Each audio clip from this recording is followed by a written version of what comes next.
wonderful and fruitful day.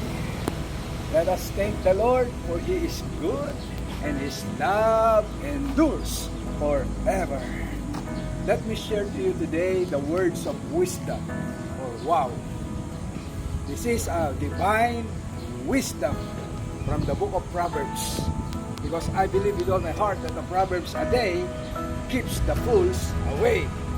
So listen, my friend, and learn this powerful principle for life. It says in Proverbs chapter 27, verse 17, as an iron sharpen iron, so is a friend sharpened a friend. My friend, learn the value of having a good mentor.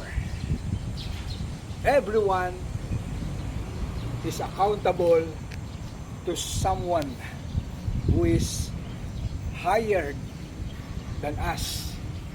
This is very important principle, and a principle of accountability.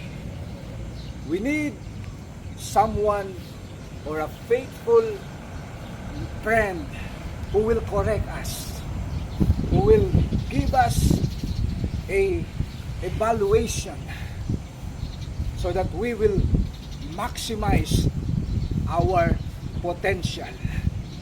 Is someone or a good mentor who will bring out the best from us. So my friend, seek for a good and faithful mentor that will help you to fulfill your God-given purpose.